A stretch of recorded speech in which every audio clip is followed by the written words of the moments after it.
الحمد للہ وحدہ والصلاة والسلام علی من لا نبی بعدہ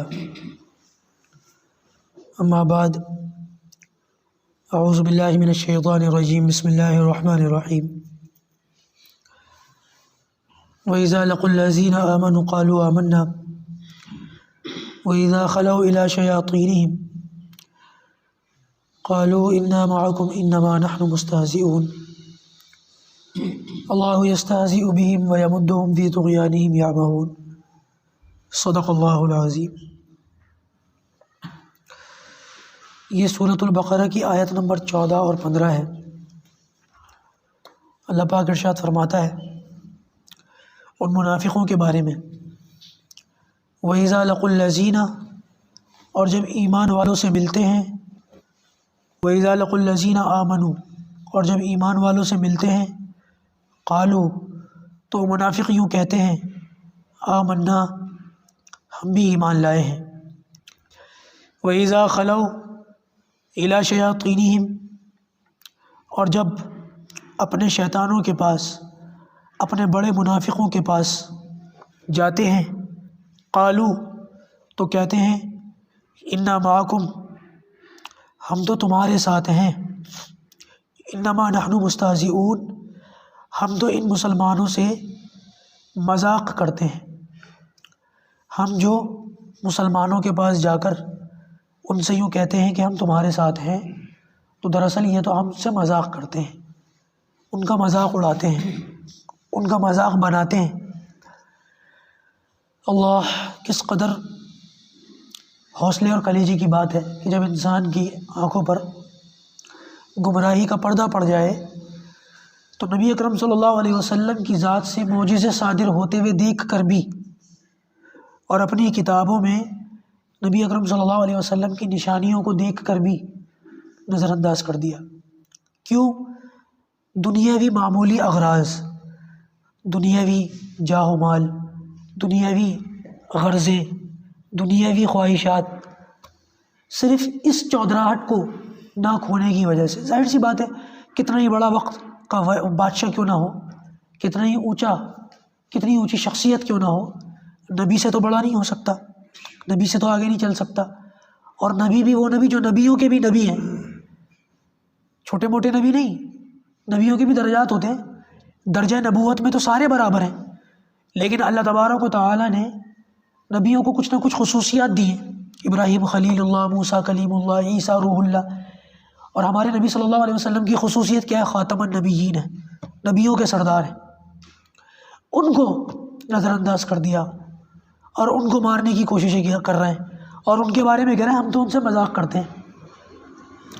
اللہ تعالیٰ جواب دے رہا ہے، اللہ یستہزئ بہم، اللہ تعالیٰ بھی ان سے مذاق کرتا ہے۔ یہ کتنی بڑی آیت ہے۔ اللہ تعالیٰ کی شان، اس کی ذات کتنی بڑی ہے کہ وہ مذاق کرے کسی کے ساتھ۔ یعنی کہ ان کا لہجہ دیکھیے کہ وہ بات کیا کہہ رہے ہیں، اور اللہ تعالیٰ کا جواب دیکھیے کہ اللہ تعالیٰ جواب میں کیا کہہ رہا ہے۔ اللہ یستہزئ بہم، حقیقت میں تو ہم بھی ان سے مذاق کرتے ہیں۔ علامہ بغوی، بہت بڑے عالم گزرے، علامہ بغوی رحمۃ اللہ علیہ، انہوں نے اس کے 3 معنی بیان کیے ہیں کہ اللہ تعالیٰ مذاق کرتا ہے ان کے ساتھ۔ کیا مطلب ہے اس کا؟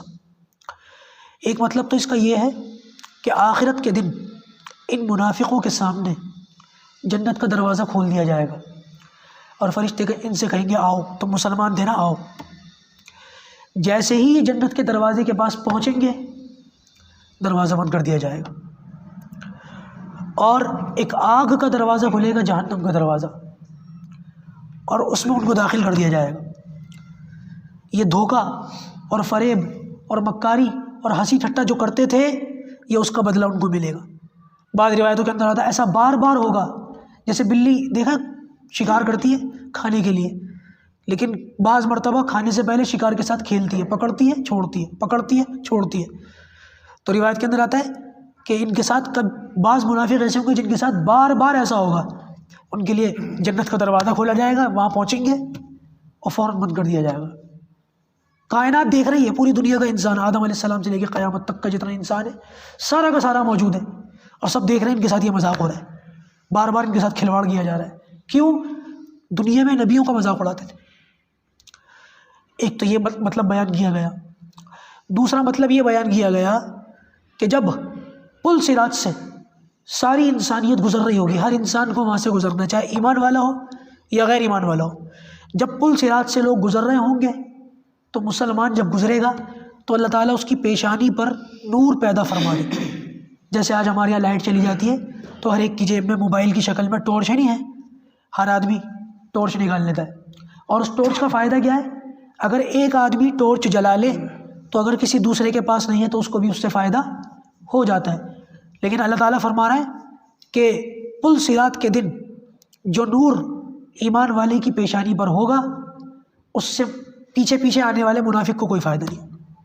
پل صراط کا راستہ صرف ایمان والوں کے لیے ہوگا۔ اور ایک مطلب یہ بیان کیا گیا کہ جب ایمان والے اس نور سے پل صراط کا راستہ پار کر رہے ہوں گے اور اس روشنی کو دیکھ کر منافق قریب آ رہے ہوں گے تو جیسے ہی وہ منافق اس ایمان والے کے قریب پہنچے گا ویسے ہی اللہ تعالیٰ بیچ میں ایک دیوار قائم کر دیں گے، پردہ ڈال دیں گے، اس کو اس سے کوئی فائدہ نہیں ہوگا۔ اور ایک تیسرا مطلب جو بیان کیا جاتا ہے وہ یہ، اللہ تعالیٰ ان کا مذاق کیسے اڑاتے ہیں، یہ منافق بن کے مسلمانوں کے سامنے آتے تھے، اللہ کے رسول کے سامنے آتے تھے کہ ہم تو مسلمان ہیں، اور سمجھتے تھے ہم نے بڑا ترم خانی کا کام کیا ہے، ہم نے نبی کو اور صحابہ کو دھوکہ دے دیا، اور اللہ تعالیٰ کہہ رہا ہے ہم وہی کے ذریعے سے بتا دیتے ہیں کون کون منافق ہیں۔ تو یہ مذاق اڑانے کے چکر میں آتے ہیں، الٹا ان کا مذاق اڑ جاتا ہے کہ نبی اکرم صلی اللہ علیہ وسلم اور صحابہ کرام کو وہی کے ذریعے سے پتہ چل جاتا ہے فلاں منافق ہے، فلاں منافق ہے، فلاں منافق ہے۔ یہ نفاق اتنی بری چیز ہے کہ بعض اوقات انسان کے دل میں آ جاتی ہے، اس کو پتہ بھی نہیں چلتا۔ اس لیے ہر وقت اپنا جائزہ لیتے رہنا چاہیے اور اللہ تعالیٰ سے توبہ کرتے رہنا چاہیے کہ یا اللہ اگر منافقت اتنی بری چیز ہے تو ہماری اس سے حفاظت فرما۔ کیا فرمایا؟ اللہ یستہزئ بہم، اللہ تعالیٰ بھی ان سے مذاق کرتا ہے، ویمدہم، اور انہیں ان کی سرکشی اور بہکاوے میں فی طغیانہم، ویمدہم فی طغیانہم یعمہون، اور ان کو ان کی سرکشی اور بہکاوے میں بڑھا دیتا ہے۔ جیسے کہ میں نے کل کہا تھا بڑھانے کا کیا مطلب ہے، ان کی اس مکاری پر آسمان سے کوئی عذاب نہیں آتا، کوئی عذاب، کوئی پتھروں کی بارش، کچھ نہیں ہوتا، اور یہ سمجھتے ہیں کوئی خدا ہوتا تو ہماری پکڑ ہوتی نا، کوئی ہے ہی نہیں، اس لیے ہماری کوئی پکڑ ہو ہی نہیں رہی، اور ڈھیٹ ہو جاتے ہیں اللہ تعالیٰ کی طرف سے ڈھیل دیکھ کر، اور اپنے اعمال میں بڑھ جاتے ہیں اور اپنی مکاریوں میں بڑھ جاتے ہیں۔ یہی کا یہی معاملہ میرے بھائیوں آج بہت سارے لوگوں کے ساتھ ہے۔ ہم لوگ دیکھتے ہیں کہ وہ لوگ مکاریاں کر رہے ہیں، گناہ کر رہے ہیں، بے حیائی کے کام کر رہے ہیں، ظلم و ستم کے پہاڑ توڑ رکھے ہیں، اور مسلمان کہتا ہے ان پر عذاب کیوں نہیں آتا؟ اللہ تعالیٰ کی ڈھیل ہے، اللہ تعالیٰ کی ڈھیل ہے۔ عذاب کا جو ایک دن اللہ تعالیٰ نے رکھا ہے وہ مقرر ہے، دنیا کے اندر اللہ تعالیٰ نے ڈھیل لے رکھی ہے۔ ہاں، ڈھیل کا یہ مطلب نہیں ہے کہ ان کے پاس عذاب آئے گا ہی نہیں، ایک وقت اللہ نے ان کا مقرر کر رکھا ہے جب اللہ تعالیٰ ان کی رسی کو سخت کر دیں گے اور کھینچیں گے، اور ان کے پاس توبہ کرنے کا بھی موقع نہیں ہوگا۔ اللہ تعالیٰ ہم سب کو منافقت سے بچنے کی توفیق عطا فرمائے، ایمان کے ساتھ زندگی گزارنے اور ایمان ہی کے ساتھ اس دنیا سے جانے کی توفیق عطا فرمائے۔